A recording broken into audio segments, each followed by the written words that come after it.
नमस्कार. वृषालीज आयडियाज सादर करीत आहे सुंदर मराठी सुविचार भाग 45. माणसाला मोठेपणा हा जसा स्थानाने येत नाही तसेच राजदंडाने राजाला राजेपण येत नाही. मोठेपणा हा माणसाच्या अंगीच असावा लागतो.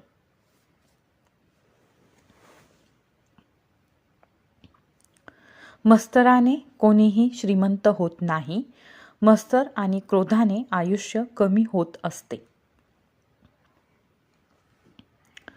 माणसांवर येणारे संकटे, अडचणी व अडथळे बुद्धीच्या विकासाने पुष्कळसे टाळता येतात. कर्तृत्ववान मनुष्य आपल्या कर्तृत्वाची जाणीव सौम्य शब्दात आणि योग्य कृतीनेच करून देतो. तो संतापी किंवा भित्रा कधीच नसतो.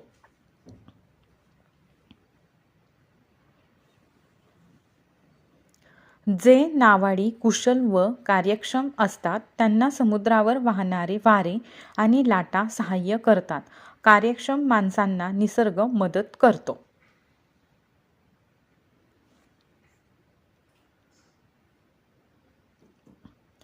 अपचन होईल म्हणून कोणी जेवण टाकत नाही. जंगली प्राणी पिकाची वाट लावतील म्हणून धान्य पेरायचे कोणी थांबत नाही. जग हा एक बाजार आहे. या बाजारात लबाड माणसांची बोरे द्राक्षाच्या भावाने विकली जातात, परंतु प्रामाणिक माणसांची द्राक्षे करवंदाच्या भावाने देखील घेतली जात नाही.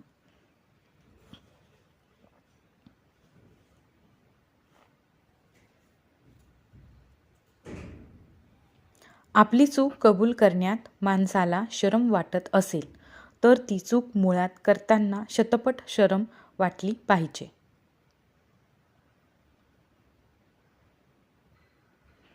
आपल्याला हवी असणारी गोष्ट मिळविण्याचा सर्वात सोपा मार्ग म्हणजे तीव्र इच्छाशक्ती. जसा स्नानाने शरीराचा मळ धुतला जातो तसा ज्ञानाने अंतःकरणाचा मळ धुतला जातो. इतरांना जितका अधिक लाभ द्याल तितके अधिक भले तुम्ही स्वतःचे कराल. कोणी कितीही चिडवण्याचा प्रयत्न केला तरी संयम राखणे हेच शौर्याचे लक्षण आहे.